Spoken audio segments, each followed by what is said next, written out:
नमस्कार दोस्तों, मैं Jyotsna Khullar blessings audio team Jaipur से न्यू एनर्जी के आखिरी ऑडियो नंबर 48 में तो व्यास ने जो चैनल करके न्यू एनर्जी में लाने के लिए स्टेप बाय स्टेप हमको आगे बढ़ाया है, उसकी आखिरी दशा तक पहुंच चुके हूँ। हमने हर ऑडियो में अपने आप को आगे बढ़ाते हुए, नए तरीकों को समझते हुए दिव्यता में कैसे जीना है हमने समझा। ये बहुत महत्वपूर्ण किताब है और इस किताब में लिखा हुआ हम अपने जीवन में उतार कर बहुत आगे बढ़ सकते हैं। यहाँ तो व्यास बताते हुए कहता है कि जो नया समय शुरू हो चुका है, उस नए समय में तो व्यास अपने बारे में बताता है। अब वो ये कहता है कि पहले धरती पर वह बहुत सारे जन्म ले चुका है। अटलांटिस के काल में हम और वो एक दूसरे को जानते थे। हमने मिलकर काम किया है, मिलकर प्रार्थना की है, मिलकर खोज की है, मिलकर हंसते थे। इसलिए हमें तोबियास की एनर्जी पहचानी हुई लगती है। हम तब भी अपनी दिव्यता को ढूंढते रहते थे, अपने आप को पहचानने के लिए और अपने अंदर की दिव्यता को जानने के लिए टेक्नोलॉजी का इस्तेमाल करते थे। बहुत सारी बातों का हमने पता किया, सब कुछ हमने ढूंढा, लेकिन अपनी दिव्यता के बारे में पता नहीं कर पाए। आखिर में हमने वो समझा जो उस समय में नामुमकिन था। जब तक हमने जो कुछ भी किया, उस सब का नाश करके फिर से शुरुआत की। हमने निश्चय किया कि इस तरह से हम अपने अंदर के दिव्य बीज के बारे में, अपने अंदर की दिव्यता के बारे में फिर से ढूंढेंगे। जैसे कोई चीज एक बार नहीं समझ आती तो हम उसे समझने के लिए फिर से उसको पढ़ते हैं, उसको फिर से जीरो से शुरू करके समझते हैं। ऐसा हमने पहले निश्चय किया था।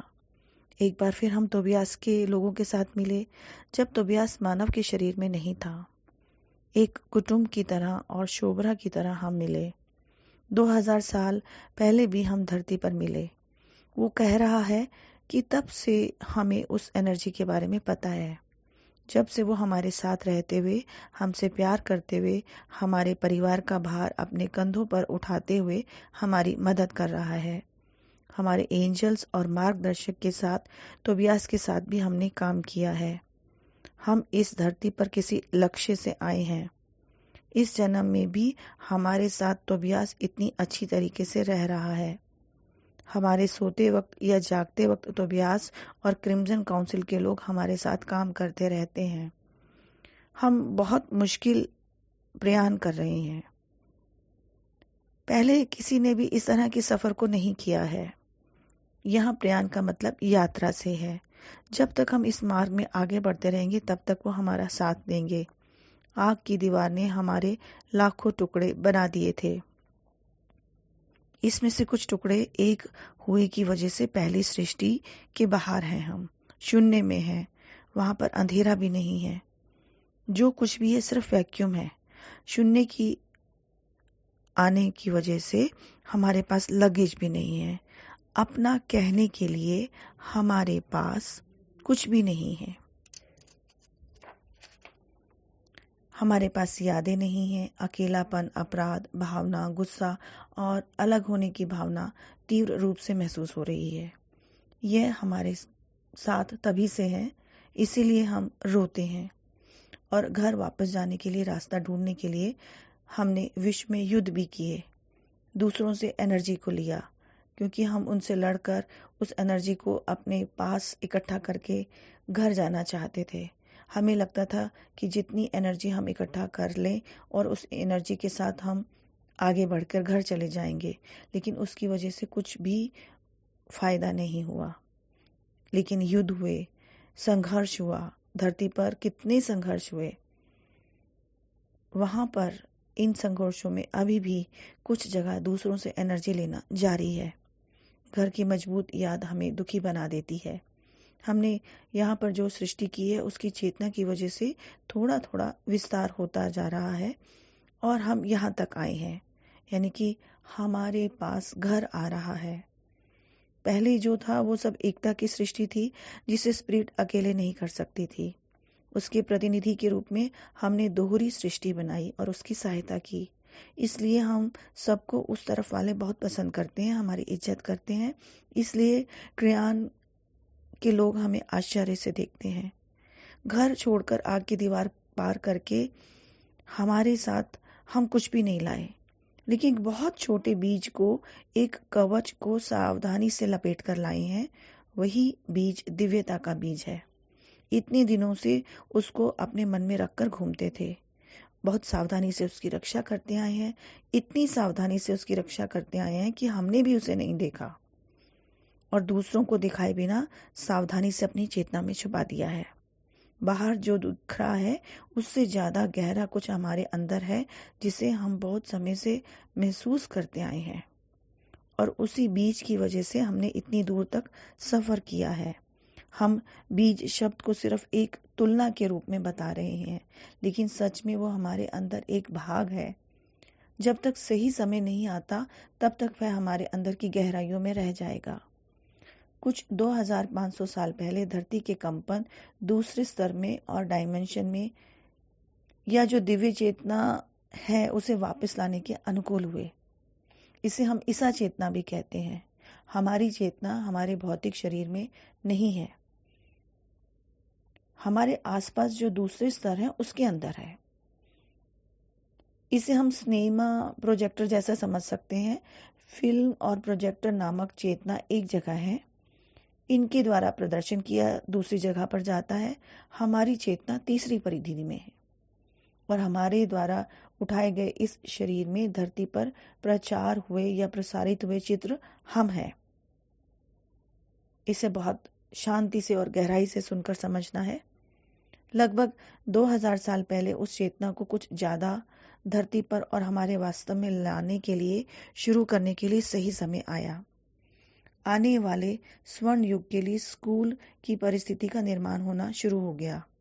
जब इस प्रोसेस के लिए कुछ एंजल्स के दीवार हमारे आगे आए हैं, इस तरह से हमारी मदद के लिए कुछ लोग आए हैं, जिसमें एक गौतम बुद्ध भी हैं।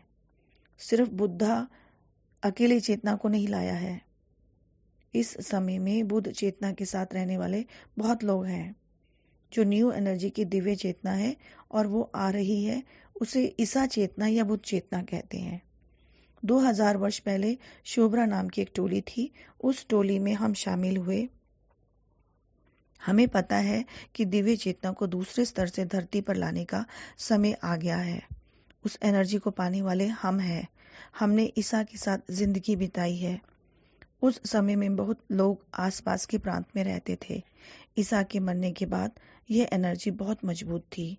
तभी कुछ लोग इस धरती पर आए, नई शाखाएं बनाने के लिए हमारी मदद की और हमें दिव्य चेतना को पैदा करने वाले इंक्यूबेटर के रूप में पैदा किया।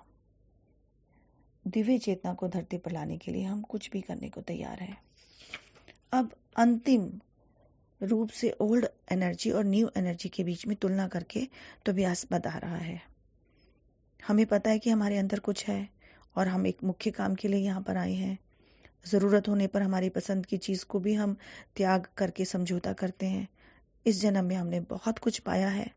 बहुत सारा विनाश धरती पर हुआ है। दूसरे के युद्ध में या दूसरे के संसार में युद्ध के समय हमने धरती का नाश होना देखा है। लेकिन यह सब एक अगली दशा के लिए हुआ है और उसके लिए हम तैयार होके बैठे हैं। वो अगली दशा क्या है? स्पिरिट के साथ नए संबंध को बनाना अगली दशा है।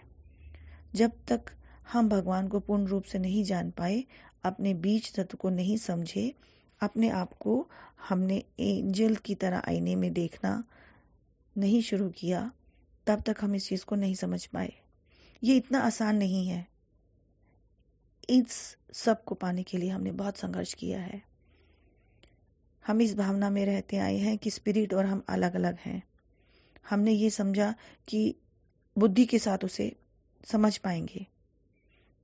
कई बार तो हम धरती पर किस लिए आए हैं यह भी समझ नहीं आता था। स्पिरिट और हमारे रिश्ते के बीच में जो भावना थी उसे जानने के लिए हमने बहुत कोशिश की। वो ओल्ड एनर्जी की परिस्थिति है। माया जाल और द्वंद्व मजबूत और गहरा था। स्पिरिट से संबंध हमें समझ नहीं आ रहा था, लेकिन न्यू एनर्जी में स्पिरिट के साथ हमें नया संबंध बनाना है।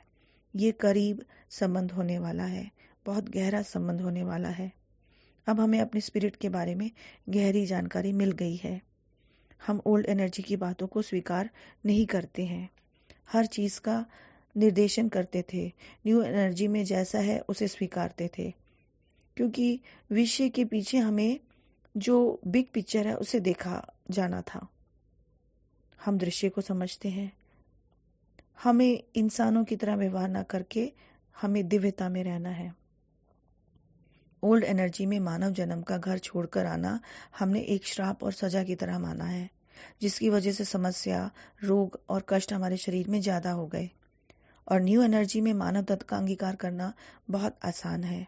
यहाँ पर डूबना नहीं होता, बहुत सारी खुशी होती है। आत्मा के प्रकट होने के लिए मौका मिलता है। स्पिरिट के साथ नए संबंध का निर्माण होता है। ओल्ड एनर्जी में गर्व के साथ सृष्टि करना मुश्किल होता है। हम जो कर रहे हैं हमें उसके बारे में पूर्ण रूप से जानकारी नहीं होती। न्यू एनर्जी में हम गर्व के साथ सृष्टि करेंगे। लहरों पर सवारी की तरह हमें महसूस होगा। एक लहर का चले जाने के बाद हम दूसरी लहर के लिए तैयार हो जाएंगे। ओल्ड एनर्जी में बदलाव का स्वीकार करना मुश्किल होता है, क्योंकि हम इतने दिनों तक उसमें आराम से रहे। हम समझते थे कि कष्ट होने पर भी उसे अच्छा महसूस करना है। न्यू एनर्जी में बदलाव को हम साधारण समझते हुए उस कष्ट का आदर करेंगे। जिस बदलाव के बारे में हमने कल्पना नहीं की थी उसका भी आदर करेंगे। हम जानते हैं कि यह सिर्फ हमारे सृजनात्मकता के लिए आ रहा है। ओल्ड एनर्जी में अंधेरा या उजाला दोनों के बाद एक तीसरा होता है। न्यू एनर्जी में दिव्य बैलेंस होता है। चौथी सिलखड़ी में एनर्जी होती है और उसके अंदर एक सुरक्षा और स्थिरता होता है। ओल्ड एनर्जी में छोटी छोटी चीजों की सृष्टि करने पर हमारा ध्यान होता है, लेकिन न्यू एनर्जी में बड़े बड़े कार्यों के लिए सिर्फ एक बार में चौड़े ब्रश से लकीर डालने से सृष्टि हो जाती है। हमारा बैंक बैलेंस सिर्फ $100 होने की वजह से हम नहीं डरते हैं। कार रास्ते के बीच में खराब होने की वजह से हम नहीं डरते हैं। छोटे छोटे तरीकों से एक बड़े लेवल पे सृष्टि करते हैं, और यही न्यू एनर्जी है, और यही स्पिरिट के साथ नूतन संबंध है। ओल्ड एनर्जी में हमारी दिव्य इच्छा को जानना मुश्किल हो गया। आध्यात्मिक वांछा का होना मुश्किल हो गया। न्यू एनर्जी में आध्यात्मिक इच्छा हमेशा होती है। वो अपने आप बाहर आने के लिए कोशिश करती है, हमारे साथ मिलकर सृष्टि करने की कोशिश करती है। ओल्ड एनर्जी में जो हम चाहते हैं उसकी सृष्टि करने के बाद बाहरी रूप से उसे ढूंढना पड़ता था। न्यू एनर्जी में वही हमारे पास आता है। इसे समझकर अंगीकार करना मुश्किल है, लेकिन ये बात सही है। हमारे चौखट पर जो हमें जरूरत है वह आएगा, और सब कुछ सही समय पर उपलब्ध हो जाएगा। बस जो आया है उसके साथ मिलकर नाचने का काम हमारा है। ओल्ड एनर्जी में हमारे लिए संकल्प से स्वेच्छा है, लेकिन वह परिमित है। न्यू एनर्जी में दिव्य संकल्प है। ये असीमित है, अपरिमित है। जब ओल्ड एनर्जी में कुछ अच्छा होता है तो हमें भगवान को या एंजल को धन्यवाद कहना है, लेकिन न्यू एनर्जी में हम जान जाते हैं कि वो हमारे अंदर से आया है। स्पिरिट के साथ हमारा नया संबंध बनता है, और वो स्पिरिट घर छोड़ने के बाद से ही हमारे साथ है। अब स्पिरिट से हमारा नूतन संबंध विषय के बारे में लिखने के लिए आसान लगता है। इसे समझना आसान हो गया है। व्यवहार में थोड़ा सा मुश्किल है, लेकिन इस नूतन संबंध को हमें अपने जीवन में किस तरह से लाना है, अपने अंदर किस तरह से लाना है, इसे बहुत सिंप्लीफाई करना है। इसे हम सांस लेने के द्वारा कर सकते हैं। ज्ञान के साथ सांस लेते हुए स्पिरिट के साथ नूतन संबंध की जानकारी के बारे में समझना है। गहरी सांस लेनी चाहिए। स्पिरिट के साथ हमारे नूतन संबंध को सांस लेना है। जब हमारे अंदर जो दिव्यता है उसे आहार मिलेगा तो सृष्टि होगी। अगर हम अपने जीवन में धन की प्राप्ति चाहते हैं तो फलाना धन संपत्ति के बारे में हर व्यक्ति से नहीं कहना, सिर्फ धन संपत्ति को सांस के द्वारा लेना है। सांस लेते समय हमें याद रखना है कि ये कहीं बाहर से नहीं आ रहे, हमारे अंदर से सृष्टि हो रही है। जब हम उसे अंदर तक अपनी सांस में गहराई से जागृत करते हैं तो दिव्य चेतना को दूसरे स्तर पर लेकर आते हैं। उससे हमारे जीवन को काम करने में, आगे बढ़ने में मदद मिलती है। बिल भरते समय धन समृद्धि के लिए सांस लेना चाहिए। शरीर में दर्द और बीमारी के समय धर्म के बैलेंस के बारे में सांस लेना है। जब हमारे अंदर की दिव्यता प्रकट होगी, इस तरह प्रकट होकर वास्तव में आने के लिए उसे एक जो वाहक की जरूरत होती है, वही वाहक हमारी सांस है। हमारी सांस के द्वारा हमें वर्तमान में जीना है और यह हमारी सांस के साथ वर्तमान में आती है। इसके बारे में जानकर साधना करने वाले मास्टर्स होते हैं। इस समय में हमारे लिए बहुत अच्छी साधना होने वाली है। हमारी दिव्यता को हमारे मानव तत्व में संपूर्ण तरीके से लाने के लिए इतने दिन से जो मुश्किल थी, जो असाध्य था, धरती की सामूहिक चेतना में जो आने नहीं दे रहा था, दरअसल सामूहिक चेतना ग्रिड में होती है और ग्रिड में तीसरी परिधि के कंपन जाकर उन्नत परिधि के कंपन जब तक नहीं आते तब तक इंसानियत में बदलाव नहीं आता। उन ग्रिड का प्रभाव हमारे दिमाग के रसायन पर काम करता है, जिसकी वजह से हम असेंड होना मुश्किल में पाते हैं। इसलिए इन सब चीजों को हासिल करने में हमें बहुत सारे युग लगे। अब व्यक्तिगत चेतना और सामूहिक चेतना उन्नत स्तर पर पहुंच चुके हैं। इसकी वजह से दिव्यता को हमारे जीवन में लाना थोड़ा आसान हो चुका है। वो दिव्यता हमसे अलग नहीं है। हमें ये याद रखना है कि हम और हमारी प्रज्ञात्मा एक है। शरीर में दर्द आने पर आरोग्य को शांत करना है, शांति से उसे अपने अंदर लेना है। जब तक हमारे अंदर की दिव्यता बाहर आकर हमारे जीवन में, हमारे शरीर में काम नहीं करेगी, तब तक आसान नहीं होगा। गहरी सांस लेनी है और यही सांस हमारे अंदर की दिव्यता को जगाने का साधन है। हमने अपने जीवन के अनुबंध की समस्या को आने पर जैसा उसे चाहते हैं वैसा कर सकते हैं। हमें दिव्यता से सांस लेना है और किसी भी तरह से जो परिस्थिति है उसी में रहना है। सिर्फ समस्या को याद करते रहने से उसके परिष्कार के होने के बारे में सोचते रहना है और सांस लेनी है। हमें अपनी समस्या को समस्या के रूप में नहीं लेना। वह बिल्कुल सुलझ रही है, वो बिल्कुल ठीक हो रही है और हम समाधान पा चुके हैं, ऐसा हमें सोचना है। देखते ही देखते हमारी सारी परेशानियां इस तरीके से दूर हो जाती हैं। कितनी भी समस्या को हम दिव्य क्षण में सांस लेते हुए दूर कर सकते हैं, बैलेंस करके। जो अनुबंध है उनकी सांस लेनी है। ऐसा करने से हम अपनी दिव्यता को उस समस्या की दिव्यता से जोड़ते हैं और हमारे अनुबंध पूर्ण होकर दूसरे लेवल पर चले जाते हैं। बैलेंस हुए अनुबंध को सांस लेने के द्वारा हम यह काम कर सकते हैं। हमें यह जानना है कि जिस सांस को हम ले रहे हैं वो हमारे अंदर की दिव्य ज्वाला को प्रज्वल करेगी। वो दिव्यता हमारे मानव तत्व में आएगी। हम सिर्फ सांस के द्वारा स्पिरिट के साथ रिश्ता जोड़ सकते हैं। हमें क्या करना चाहिए? न्यू एनर्जी में हमारा क्या काम है? हमारे अंदर इस तरह के विचार आने पर हमें बहुत शांति से सांस लेनी है। जागरूकता से सांस लेने के द्वारा दूसरे स्तर पर रहने वाली हमारी दिव्यता हमारे स्तर और मानव के तत्व में आती है। यहाँ पे जागरूकता से सांस लेने का मतलब वर्तमान अवस्था में रहना। दिव्यता को सांस लेने की वजह से वो हर रूप में हमारे अंदर आएगी, हमारे कण कण के अंदर आएगी, हमारी मानव चेतना में आएगी। हमें उसके थर्ड डायमेंशन में रहने के बारे में नहीं सोचना। अब तक हमने जो कुछ भी अटलांटिस के ऑल्ट में या हम सब तो व्यास के लोग ने मिलकर किया, हमें उससे आगे जाना है। हमने टेक्नोलॉजी के द्वारा पहले लाने की कोशिश की और तीसरी डायमेंशन के उपकरण को लेकर ढूंढने के लिए हम आगे बढ़े, लेकिन अब ज्ञान साधना के साथ कोशिश करते हुए हमें अपने अंदर की दिव्यता को लेना है। हमें ये समझना है कि ये दिव्यता हमारी बुद्धि से नहीं आई है। स्पिरिट से नूतन संबंध के लेने के द्वारा हम अपनी दिव्यता को अंदर से बाहर ला सकते हैं।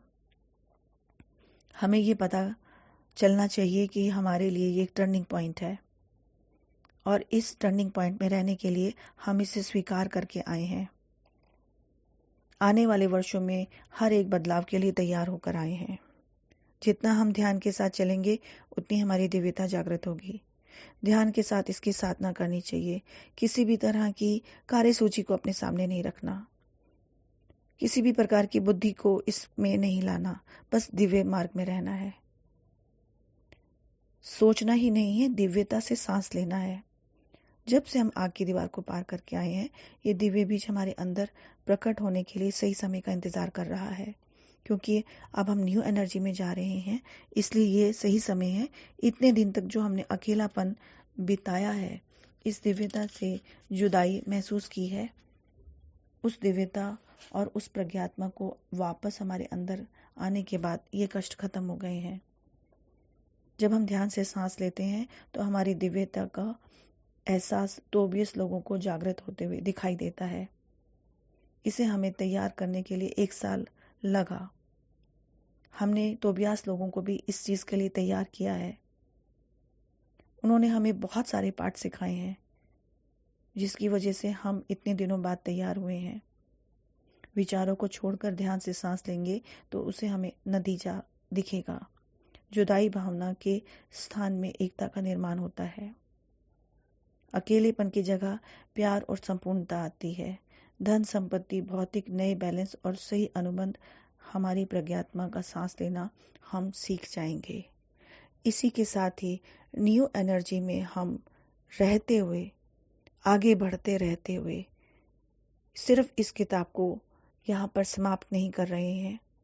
हम न्यू एनर्जी में आ चुके हैं और आगे बढ़ रहे हैं।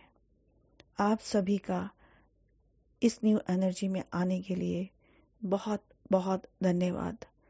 और इस एक एक ऑडियो को आगे बढ़ते हुए अपनी आत्मा के स्तर को, अपनी डायमेंशन को बढ़ाते हुए समझने के लिए आप सबका बहुत बहुत धन्यवाद।